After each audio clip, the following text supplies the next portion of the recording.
Vamos falar de Bíblia? Hoje nós estamos no nosso segundo episódio aqui dessa série, em que a gente vai falar um pouquinho sobre as Escrituras, com as 5 dicas para você começar a leitura. É importante dizer que mesmo se você já lê a Bíblia com frequência, se você já tem algum certo conhecimento, tem algumas coisas que são básicas, que muitas vezes a gente deixa para lá, justamente porque são óbvias demais, e a gente acaba esquecendo, não dando o devido valor. Então hoje, de uma forma muito simples, a gente vai passar um panorama geral das Escrituras. Estou aqui com 2 Bíblias diferentes para mostrar para vocês um pouquinho o que tem dentro delas e a gente conseguir entender melhor esse fio da meada. Então vamos lá? Bom dia! A misericórdia do Senhor já se renovará na sua vida hoje? Como que você tá? Você tá bem? Primeiro assim, por que eu separei 2 Bíblias diferentes, né? Vai ter um capítulo aqui, né, um episódio, pra gente falar só sobre os tipos de Bíblia. Então não precisa de você ficar preocupado, tá? Pelo menos não por enquanto. Mas eu vou mostrar as 2 possibilidades, porque hoje a gente vai falar sobre panorama bíblico, a gente vai falar sobre o cânon bíblico, né? A construção da estrutura das Escrituras. Então, essa minha Bíblia aqui é a minha Bíblia da juventude e adolescência. É uma Bíblia normal, simples, que tem um cânon tradicional. O que é o cânon? Né? Vamos começar por aí. O cânon é a estrutura de todos os livros bíblicos, a composição dos livros que tem aqui dentro. A Bíblia ela não é um livro só, apesar de ser. Ela é um livro como se fosse uma biblioteca. Então aqui dentro tem vários livros que contam histórias diferentes e juntos complementam todo o nosso manual. O cânon bíblico ele é composto por 66 livros ao todo, são 39 no Antigo Testamento, são 27 no Novo Testamento. E esse cânon ele também pode variar a depender da vertente do cristianismo que você é convertido. Então, a Bíblia Católica, por exemplo, ela tem outros livros acrescentados que aqui não tem. E por que isso? O cânon que a gente conhece, ele foi estabelecido para organizar os livros bíblicos que existiam naquele momento. O que ficou constatado que eram livros que foram inspirados por Deus, não apenas livros históricos, mas livros de inspiração divina, são esses livros que estão no cânon que a gente conhece, tá? Da Bíblia protestante. A gente migrou esses livros do Antigo Testamento e os livros do Novo Testamento, basicamente a mesma coisa, tá? Os livros do Novo Testamento que a gente assume parte do cânon, são livros que foram escritos ali no primeiro século da igreja pelos apóstolos principais, né? Os apóstolos que foram chamados por Jesus. Isso significa que são só esses escritos que a gente tem? Não. Existem muitos outros escritos que nos ajudam a ter uma noção histórica de todos os acontecimentos. Um historiador muito comum, muito famoso e muito utilizado na teologia, por exemplo, é o Flávio Joséfo. Eu tenho até o livro dele ali, A História dos Hebreus, que ele foi um historiador muito importante ali dos primeiros séculos depois de Cristo, só que ele era um historiador. Então, os seus escritos, eles não foram inspirados por Deus. E assim nós temos várias outras pessoas, homens e mulheres, tem relatos, tem escritos que podem nos ajudar de alguma maneira a ter uma noção, né, ali dos acontecimentos, mas a gente não leva como a palavra da verdade, porque não foi considerado de fato uma inspiração de Deus, diferente dos que estão aqui. Nesse vídeo nós vamos focar nos que estão aqui. Então a gente vai de Gênesis a Apocalipse, passando por todos esses livros. Hoje a gente vai ter uma noção desse panorama. O que a Bíblia nos conta de história, por onde ela passa. E eu confesso para vocês que quando eu era adolescente, eu tinha lido a Bíblia assim, né, seguindo os livros todos, mas sabe quando você conhece as histórias, mas você não consegue fazer um link entre elas? Tipo, você não consegue ter uma noção de como uma realmente está dentro da outra e pertence à outra. Isso demorou um pouco e a primeira vez que eu tive uma noção um pouco mais cronológica, de linha do tempo, dos acontecimentos, que é o que eu vou te contar hoje, foi na minha adolescência, em uma aula informal na igreja. O nosso pastor, na época, ele gostava muito de estudar as escrituras e eu gostava muito de ouvir ele falar. E ele trouxe um panorama muito simples, que é o que eu vou trazer aqui hoje, e que passou por todos os livros bíblicos. Mas assim, uma dica que me ajudou muito e eu acho que pode te ajudar dentro dessa questão, né? É que quando a gente fala de entender a estrutura, né, da Bíblia, para quem está lendo, para quem vai começar a ler, é muito importante, se faz muito necessário no decorar da ordem do cânon tradicional. Por quê? Isso nos ajuda de várias maneiras. Isso nos ajuda a nos situar melhor no tempo, no espaço, na história, no contexto. Isso nos ajuda a, quando a gente está na igreja, a gente não ficar perdido para procurar a referência que alguém pediu para a gente abrir. Isso também nos ajuda, quando a gente escutar a história, a gente consegue identificar mais ou menos onde que está aquela história no contexto bíblico, e aí a gente já se refere àquele tempo, àquela história, àquele contexto. Isso tudo nos ajuda muito, tá? Então, se você ainda não sabe de cor todos os livros bíblicos, na ordem do cânon tradicional, né, de Gênesis a Apocalipse, eu te recomendo a tirar um tempinho para tentar decorar. A música do Diante do Trono ajuda muito. Hoje, se eu sei falar todos os livros bíblicos, é por conta da música do Criança Diante do Trono. Eu vou deixar linkado aqui em algum lugar para você assistir e ouvir essa música várias vezes e você vai conseguir decorar, tá? Porque eu decorei quando eu era criança, mesmo sem entender nada do que de fato esses livros estavam falando, e isso ajuda muito, tá? Então, começa por aí, beleza? Eu acho que vai te ajudar. Esse é o cânon tradicional, tá? O cânon tradicional, ele foi uma tentativa de fazer todos os livros ficarem em temáticas juntos, ao mesmo tempo que tentaram retratar uma cronologia que fizesse sentido. Então, nós vamos ter, além, né, dos livros bíblicos divididos no Antigo e no Novo Testamento, que é antes e depois de Jesus, os livros bíblicos eles vão estar alinhados em grupos. Então, a gente tem o grupo do Pentateuco, que é Gênesis, Êxodo, Levítico, Números, Deuteronômio, que são os 5 primeiros livros da Bíblia. Esses 5 primeiros foram escritos por Moisés, tá? Inspirados por Deus. E esses 5 primeiros livros, eles são chamados de Pentateuco. Penta, né, os 5, e isso remete muito aos mandamentos, ao início do povo, ao início do mundo, à criação, todo o primeiro contato que o povo criado teve com o Criador, todo esse relacionamento, ele se passa dentro desses 5 primeiros livros, que são extremamente importantes para o restante da história, tá? Os patriarcas nascem ali, o entendimento do povo judeu começa ali, tudo tá bem vinculado nesses 5 primeiros. Depois a gente começa com os livros históricos, a partir de Josué, Juízes, Ruth, e aí a gente vai seguindo nesses livros históricos, até que a gente chega nos livros poéticos. É o livro de Jó, o livro de Salmos, o livro de Provérbios, o livro de Eclesiastes, o livro de Cantares. São livros que foram escritos durante o período histórico, tá? Ali dos reis, principalmente. E aí, assim, acaba que uma coisa ou outra sempre vai ficar um pouco fora da linha cronológica dos acontecimentos, porque estão reunidos nesses grupos, entendeu? Mas, quando foi se fazer a linha, né, de leitura bíblica, se pensou assim. E depois, livros poéticos, a gente vai ter os livros dos profetas.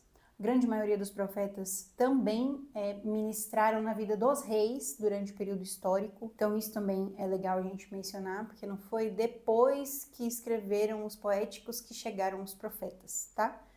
Foi uma coisa meio que aconteceu meio que tudo junto. Mas eles tinham que ficar separados porque são livros diferentes. E depois dos profetas a gente vai ter um período intertestamentário. O que é o período intertestamentário, Letícia? É o período da história de mais ou menos 400 anos, desde a morte, né, do final ali do último profeta, que foi Malaquias, entre o último profeta e a vida de Jesus. E dentro desse contexto dos 400 anos, muitas coisas aconteceram. O povo de Israel foi conquistado pelos sírios, pelos gregos, pelos romanos. E por fim, quando os romanos, né, conquistaram, o Império Romano dominou toda aquela parte ali, Jesus nasce. E aí quando Jesus nasce, a gente começa então o entendimento do Novo Testamento, com os 4 evangelhos que foram escritos pelos 4 evangelistas. São visões, perspectivas um pouco diferentes da mesma história, que nos ajudam a ter uma noção mais completa, né, da vida e obra de Jesus.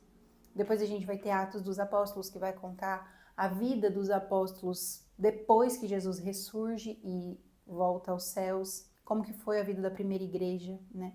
E Atos, junto com todas as cartas, vão compor todo esse período, tá? Porque enquanto Atos está acontecendo, as cartas estão sendo escritas. A gente vai ter as viagens missionárias e tudo mais, até que Apocalipse é escrito, né, por João. No final já de sua vida, João foi o último apóstolo a morrer. Passamos, né, por todo o cânon tradicional. E por que eu falo cânon tradicional? Porque é o que nós vamos ver na maioria das Bíblias e é a forma como você talvez sempre conheceu. Só que para além do cânon tradicional, a gente vai ter o cânon cronológico, que essa outra Bíblia aqui é um dos exemplos que a gente pode ter, tá? Essa daqui é a Bíblia em Ordem Cronológica da Editora Vida. A gente vai falar mais sobre ela e sobre a cronologia dela mais pra frente aqui no canal. Mas também existem várias outras Bíblias em ordem cronológica que não necessariamente seguem essa mesma ordem dela. Tem a Bíblia da CPAD, tem a Bíblia da Thomas Nelson, tem algumas outras editoras que têm também a leitura em ordem cronológica, mas o que eu sei, o que eu conheço com mais propriedade é dessa Bíblia aqui, é essa cronologia, de 2 historiadores. E o que eles fizeram? Eles pegaram o cânon tradicional que a gente conhece, né? Todas as referências, todos os versículos, e eles entenderam que se a gente colocasse essas referências organizadas por acontecimentos, ficaria mais prático e mais fácil da gente se situar na leitura. Dando um exemplo para vocês, ao invés de ficarem cada evangelho, Mateus, Marcos, Lucas e João, um atrás do outro ali, né? Para você ler eles completos, eles separaram pelos acontecimentos retratados em cada evangelho. Então vamos supor o nascimento de Jesus. Ele pegou quais os evangelistas que retrataram o nascimento de Jesus e colocou as histórias com as referências de cada evangelho um embaixo do outro. Isso nos ajuda muito, porque aí a gente vai ter a perspectiva de cada evangelista sobre aquele acontecimento ao mesmo tempo. Então, essa leitura aqui transformou minha vida. Eu finalmente consegui entender as escrituras de uma forma muito mais pela linha do tempo. Eu sou uma pessoa que precisa disso, sabe? Que é do detalhe, é do dia a dia, é do tempo. E se não tiver essa linha muito bem delimitada, eu tenho mais dificuldade de entender do que se trata. Então, quando eu soube que essa Bíblia existia, eu fiquei muito feliz.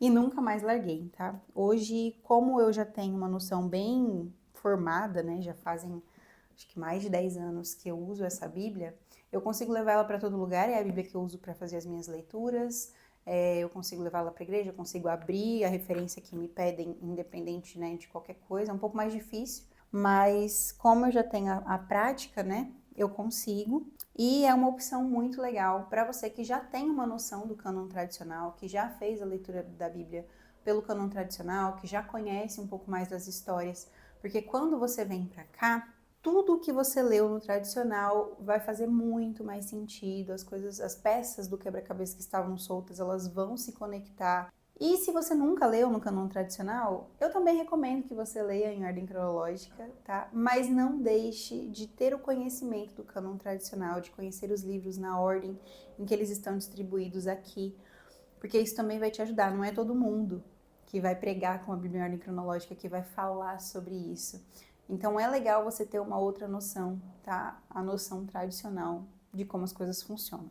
Eu vou ficar com essa da Bíblia aqui para eu te explicar, através do índice dela, o panorama geral. Porque foi através, né, dessa linha do tempo, desse tipo de linha do tempo, que eu aprendi sobre isso e nunca mais esqueci. Eu acho que vale a pena a gente compartilhar um pouquinho sobre isso aqui. A gente tem um entendimento de que muito antes de Gênesis, muito antes do que acontece em Gênesis, da criação do homem, da criação do mundo, Deus já existia. Deus é eterno, né? E ele existe, o tempo dele é diferente do nosso, que começa e termina. Deus não tem começo e não tem fim. Deus, o Criador, já existia antes de qualquer outra coisa ser criada por ele. Isso nós chamamos de eternidade passada, o que aconteceu, o que acontecia e o que já existia antes do mundo que a gente conhece existir. Tudo ali já existia, já era, já acontecia. Depois, né, a partir do momento que a gente tem a criação, ali em Gênesis, então a gente vai ter a criação do homem, o pecado, que é uma parte muito importante pra gente, né, entender a queda, as consequências da queda para nós até hoje, o relacionamento do homem com Deus que foi perdido, né, por conta do pecado. O homem é expulso do jardim, as civilizações começam a aparecer e então nós temos a maldade que aumentou e o dilúvio, né, a Arca de Noé, as histórias que nós conhecemos, né. E aí depois do dilúvio, eles se restabeleceram, voltaram a multiplicar, novos povos foram surgindo a partir dos filhos de Noé. E então a gente vai ter a era dos patriarcas nascendo a partir de Abraão. Com Abraão, Deus faz uma aliança lá em Gênesis 12. Essa aliança, ela se torna uma das mais importantes, se não a mais importante, de todo o Antigo Testamento e também do Novo. Porque a partir da aliança que Deus faz com Abraão, é que o povo judeu, ou seja, os descendentes de Abraão, seriam escolhidos, foram escolhidos por Deus. Para quê, Letícia? Para que o Salvador viesse. Uma vez que a humanidade caiu e estava longe de Deus, se fez necessário um Salvador. O salário do pecado é a morte, um sacrifício, uma vez por todas, precisava acontecer e acontece com Jesus.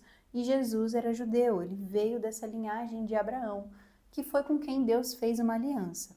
Então, a partir do momento que Deus faz uma aliança com Abraão, toda a descendência de Abraão foi escolhida por Deus, tá? Não é que Deus escolheu um povo que já existia e é meu, não. Deus escolheu um homem, fez uma aliança com ele, um homem de muita fé, que era Abraão. A partir da vida de Abraão e de sua descendência, o povo judeu nasceu. Ao longo da nossa leitura, ao longo do nosso conhecimento das escrituras, a gente vai entender de onde que veio o nome judeu ou hebreu, enfim. Mas, basicamente, para a gente entender essa parte, é isso, tá? A era dos patriarcas começou, então a gente tem Abraão, Isaac e Jacó, que são os três principais patriarcas, né? Abraão, pai de Isaac, Isaac, pai de Jacó. E uma questão muito interessante nessa parte aqui é a gente entender a vida de Jó. Acho que a grande maioria dos teólogos e estudiosos das escrituras, eles assumem que por conta da linguagem, do tempo, da época, da vida de Jó, ele foi um contemporâneo a Abraão. Então, dentro da cronologia, o livro de Jó, ele é lido junto ali com os patriarcas. Então, se você já tentou fazer alguma leitura cronológica e viu que Jó está no começo da Bíblia, você vai falar, meu Deus, mas por que? Ele não era um livro poético, né? Considerado um livro poético. Mas, na realidade, a contemporaneidade de Jó faz parte ali da vida dos patriarcas, nesse início da história bíblica. E aí a gente vai ter a vida de Jacó, né, o terceiro patriarca. Ele teve 12 filhos, o 11º foi José, e esse José é José do Egito. José é vendido por seus irmãos, a história que muitas pessoas também já leram, conhecem. José é vendido como escravo por seus irmãos, porque seus irmãos não gostavam dele, né? Ele era o preferido do seu pai, então ele era detestado pelos seus irmãos e ele é vendido como escravo para o Egito. Ele passa alguns anos no Egito e quando ele está no Egito, José ele tinha o dom dos sonhos, né? Ele sonhava, interpretava e ele interpreta o sonho de Faraó sobre a fome. Que viriam, né, 7 anos de muita fartura, mas também 7 anos de muita fome, que os mantimentos não existiriam. E aí ele se torna governador do Egito durante, né, todo o processo lá da história dele. Só que toda a região em volta do Egito também sofreu com as consequências dessa grande fome, desses 7 anos de muita escassez. Então a família de José, que morava nas redondezas, também sofreu com essa fome e o único lugar que tinha mantimento era o Egito por conta da habilidade de governança de José ter se preparado e guardado os mantimentos no Egito. Então o Egito ele se tornou um lugar de distribuição de mantimentos, né, de venda de mantimentos para todos aqueles povos ali ao redor que estavam sofrendo com a fome. Seus irmãos, sua família, precisa ir até o Egito para poder receber algum tipo de alimento, alguma coisa assim, e quem está à frente é José. José reconhece seus irmãos, toda aquela parte da história que nós conhecemos, perdoa os seus irmãos. E quando isso acontece, toda a família de José é trazida para o Egito, para passar por essa dificuldade em um lugar de fartura. José traz toda a sua família, traz o seu pai até o Egito. É por conta disso, justamente por conta disso, que a gente vai ter o período de escravidão daqui a pouquinho, aqui no Egito também, dos judeus, né, do povo da descendência de Abraão. Porque eles permaneceram no Egito, José morre, o tempo passa, o faraó da época também morre, outro faraó é levantado, só que tem um porém. O povo dos patriarcas era um povo muito bem sucedido, próspero. E isso fazia com que eles se destacassem do restante do pessoal do Egito. Então, por conta dessa questão, eles se proliferaram muito, eles se multiplicavam, eles eram muito prósperos. E isso assustava muito o Egito, principalmente porque eles não entendiam o que esse povo estava fazendo aqui, já que tinha passado tanto tempo e ninguém mais sabia quem era José, ninguém mais sabia quem era o faraó da época. E aí o faraó desse momento, ele entendeu que esse povo podia a qualquer momento se rebelar e o Egito poderia perder sua força.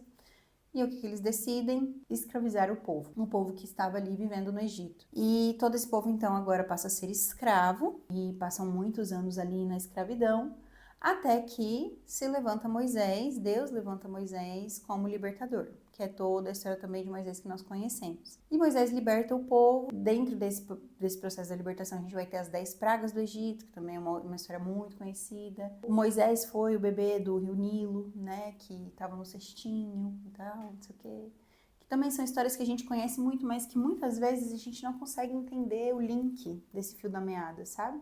Eu lembro que quando eu aprendi sobre isso, quando eu soube que o povo se tornou escravo no Egito por conta de José ter levado eles para lá, isso para mim, tipo assim, fez um boom na minha cabeça. Que eu falei, meu Deus, eu nunca ia associar uma coisa a outra. E na realidade foi exatamente isso que aconteceu. E aí a gente começa a história de Êxodo, que é a libertação do povo do Egito, que acontece por meio de Moisés. Quando o povo sai do Egito, já não mais escravo, libertos, né, por Deus, pelo poder de Deus, através de Moisés, eles chegam ao deserto.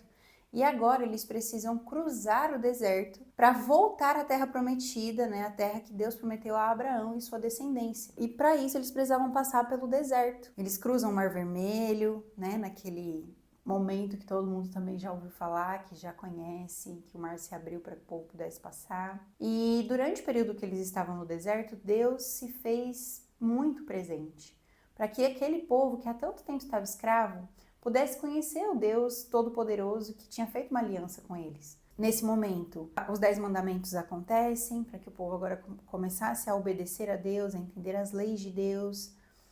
E todas essas leis, gente, elas estão retratadas ali em Levítico, Números, principalmente, porque Deuteronômio é uma renovação dessas leis para o momento em que eles entram na Terra Prometida. Enfim, então acaba que Deus ele está muito mais presente. O tabernáculo é estabelecido no deserto, e isso tudo para que o povo pudesse ser protegido. Existe uma promessa, uma aliança que Deus fez com esse povo, de que a sua descendência, por meio de sua descendência, todas as famílias da terra seriam abençoadas. E como isso aconteceria? Por meio de Cristo.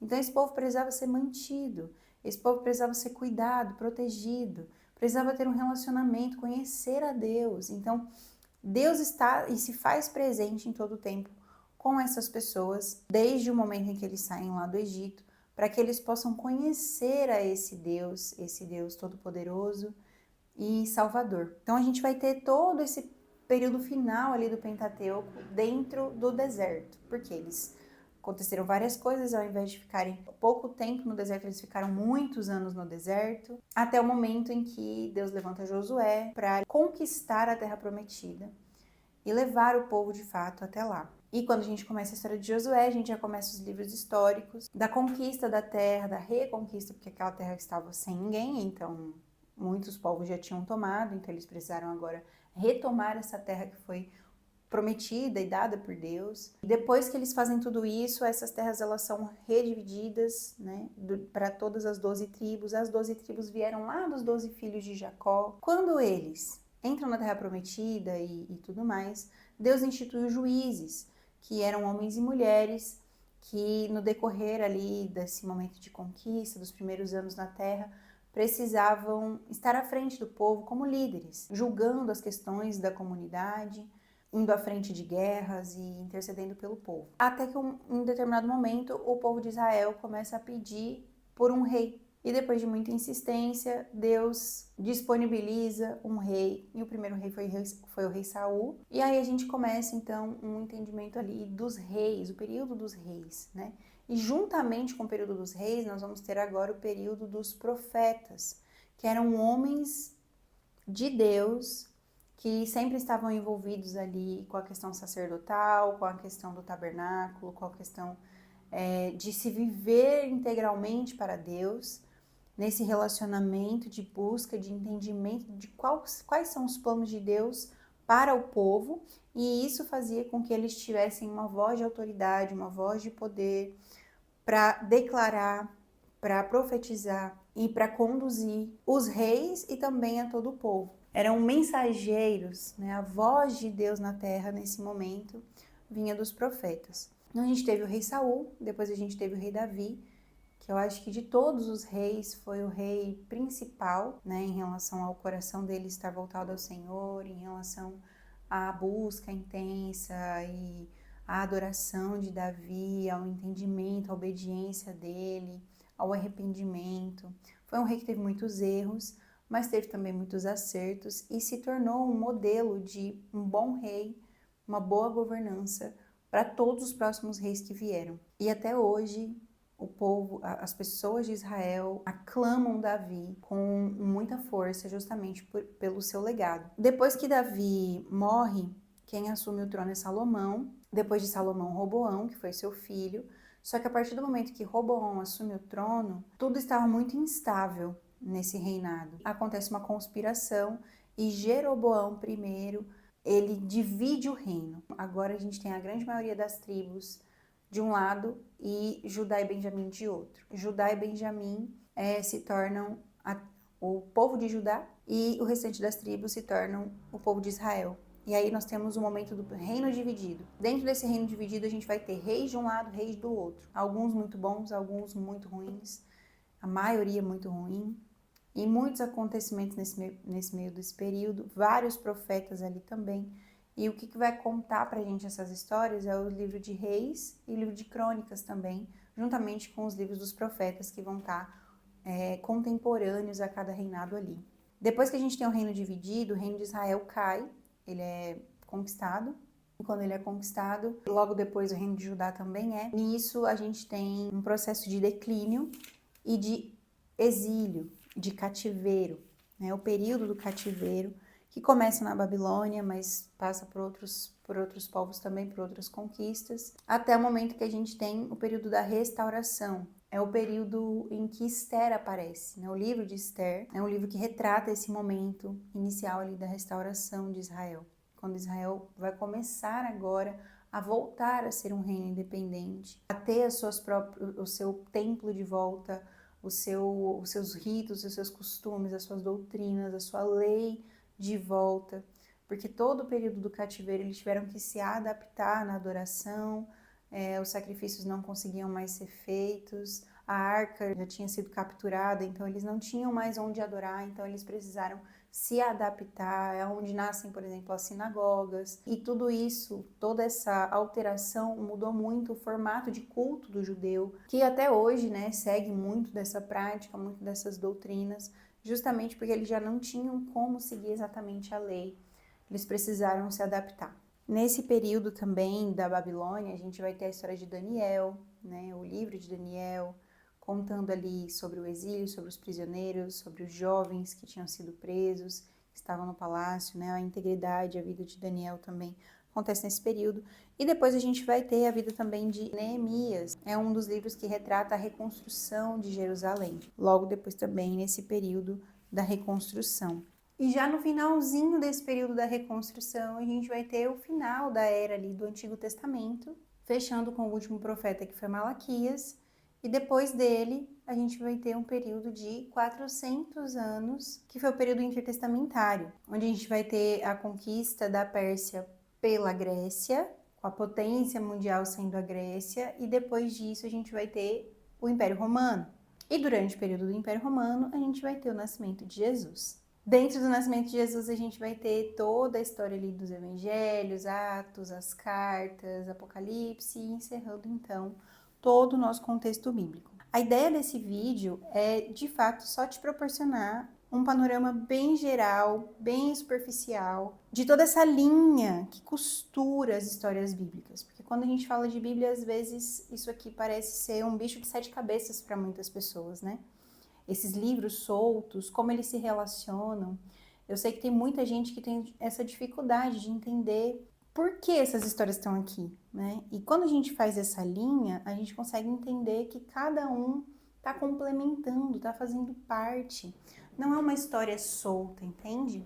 E isso faz com que a gente olhe para as escrituras de uma forma muito mais simples, mais facilitada, mais acessível dentro da nossa leitura. É como se antes de você ler um livro, você lesse a sinopse dele e você soubesse ali mais ou menos do que o livro se trata. É para isso que esse vídeo serve. Eu espero que ele tenha servido para isso. E essa é a segunda dica. Quando a gente entende de fato como a Bíblia funciona por dentro, como todos esses livros se relacionam, qual é essa linha temporal, esse panorama geral, fica muito mais fácil da gente fazer a leitura e interpretar da maneira correta, com seus textos, contextos, com a história que precisa estar alinhada. Ficou claro? Eu espero que sim. Esse foi o vídeo de hoje. E na semana que vem a gente volta com a terceira dica e é quando a gente vai falar exatamente sobre isso, um pouco mais sobre interpretação. Como que a gente interpreta as escrituras? Tem alguma forma de fazer isso? Qual é a melhor forma de fazer isso? Sem que a gente caia em equívocos, já que tem tanta gente equivocada por aí quando se trata das escrituras. Eu espero você domingo que vem e quarta-feira tem vídeo também. Um beijo e até lá!